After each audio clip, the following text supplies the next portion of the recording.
Let's take a look at Toyota's $80,000 Mommy Mall Crawler. I'll include a link to the Carl Malone Toyota's website in the description down below. They're providing us with the Sequoia. Also include a link to my car buying guide. Let's get into it.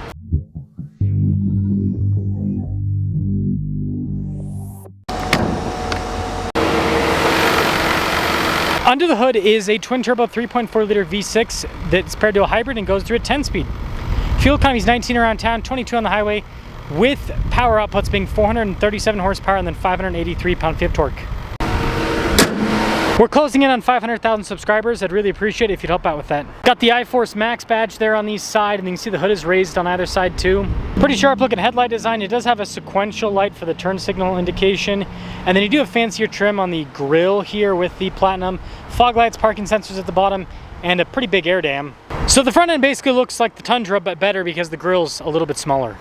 Tire and wheel setup is 265 by 60 by 20 metallic gray on the wheels. You also have the darker fender flares there. Platinum badge on the side, and then you've got the nice body painted mirror caps, door handles with the gray and the black trim. And then here's the side profile. You guys can see we've got the little roof rails, crossbars up top too.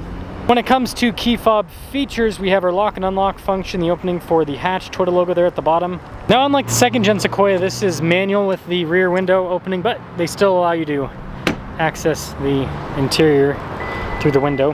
You can see the shelf section on top of the third row there, but you do have sunshades for the third row passengers, which is nice, and some cup holders. But yeah, this whole situation is probably not going to change for this entire generation, is my assumption. Time will tell on that, but you can at least slide these backwards and forwards. You have different areas for the shelf to make it a little bit more usable. It's also an outlet here in the back, and the seats are power folding. But yeah, when it comes to packaging, this is definitely a mess, and hopefully Toyota figures out some sort of fix in the future to make it more usable. Taillights also have a sequential signal setup on them, which is pretty neat. And then you got the giant Sequoia badge. Receiver hitch is kind of under that little cover right there. That will actually cap things off for the exterior of this. This week's giveaway highlight is perfect for Mustang enthusiasts. The first car is a 60th anniversary GT convertible. You can't make a better date night car than that. The next car is a 1966 K-Code Mustang. It's got a V8, it's got a 4-speed manual, perfect for enthusiasts. And this is what you think of when you think of the word Mustang. Now, not only are the two Mustangs part of this giveaway, but also $34,000 in cash to help pay for the taxes.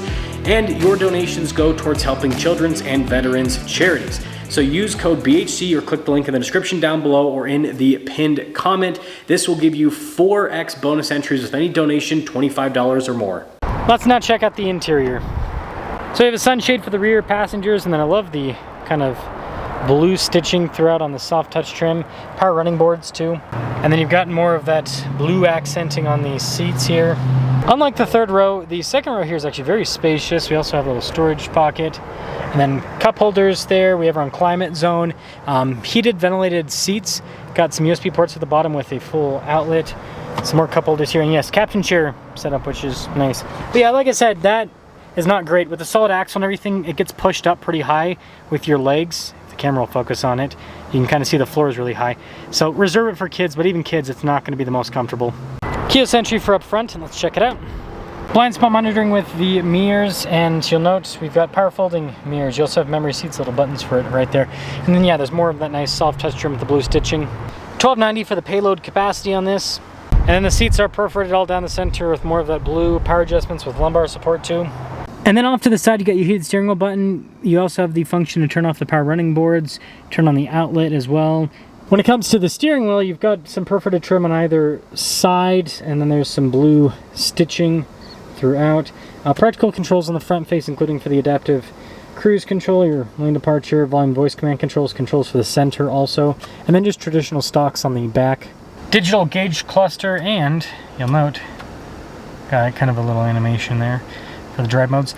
But yeah, you can customize what this displays. This is the kind of like tough setting, but you can also just quickly change what is in that little menu off to the side. Now this fancy version has fancy trim on the dash. You also have a heads-up display. 360 camera system, good resolution, and the camera view is the entire screen. And then as for the rest of the infotainment system, see, it's pretty quick to go through the different tabs. Got a physical button there for the volume control, and then tri-zone climate. With this, we also have heated ventilated seats, buttons for like the trailer backup, for the camera system, your stability control as well, and then your auto hold and parking brake. Phone charging pad, got some cup holders there. Shifter for the 10-speed automatic transmission. Part-time four-wheel drive system with a 2-speed transfer case. You also have your drive mode and tow haul mode select built into that area. Little window here for the whole center console setup. USB ports too, like this. I think that's definitely nice. And there's nice soft touch trim all across the rest of the dash. Camera rear view mirror up top, and then we have the controls for the panoramic sunroof. 2026 Platinum, 84,638. Let's see how this performs. Let's set off in the Ultimate Sequoia. Well, really the Ultimate Sequoia I think we can all agree is the TRD Pro, but the Platinum, it's the fancy version. It is the fancy version. So we'll see. Man, it's a big beast. I do want to get a side-by-side comparison with this and the new Armada. Excuse me. But it'll probably take a little bit of time. Just give me some time and I'll figure something out for you guys. I just compared my LX to the Armada the other week. It's funny how many people are like complaining about the comparison, and when you look at what the Armada is, it's actually more comparable to an LX than it is to something like the Sequoia, because this Sequoia isn't you know, on the same level of build and off-road capability as the new Armada. But actually getting up and moving out here with the Sequoia. This powertrain's pretty darn smooth. You know, a lot of people complain about it only having the hybrid, which obviously the packaging makes that kind of frustrating. But here's the but. The performance of the hybrid is so much better than the non-hybrid. On the low end. On the top end, they don't really feel too different because hybrid horsepower just doesn't really go all that far. Just like EV horsepower doesn't really go all that far. But on the low end, it does make a really big difference. On the low end, this feels super torquey, quite a bit torqueier than Toyota's non-hybrid version of this V6. And so it's just this smooth, continuous wave of torque that I think is nice.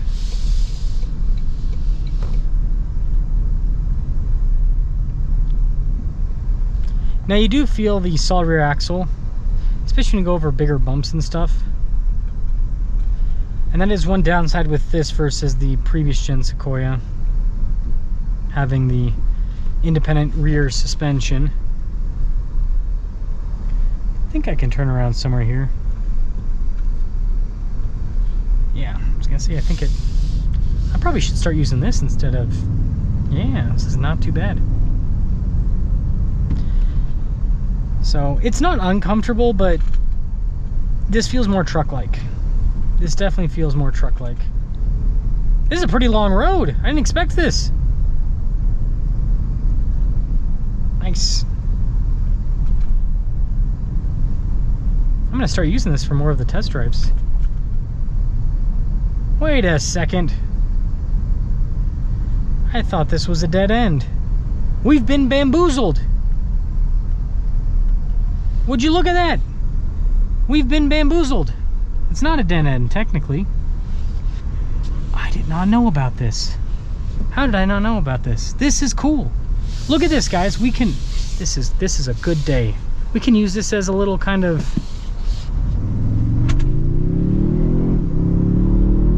smooth, and I don't have to worry about traffic. I love this. Anyways, it's pretty insulated in here. This is not acoustic glass, surprisingly, but it's still pretty insulated overall. So the new Sequoia, the Sequoia Platinum, I mean, this is the luxury version. It's not a bad car. I know it seems like I'm being pretty critical of this, but I do think that Toyota made a mistake by making this so focused on off-roading, because they have so many off-road, like, what's the point of making this so focused on off-roading when they have so many other off-roaders? Like, I could understand if this was their only SUV and it's like, okay, well, we got to make it do everything. But when you have the Land Cruiser, the 4Runner, the LX, the GX, and several of those vehicles can have third rows, right? It's like the big family car, just let it be a big family car, you know? At least that's my take. If you're gonna look at the new Sequoia, if you're gonna look at any new full-size SUV, go and look at the Nissan. Go and look at the Nissan. Go and drive the Nissan.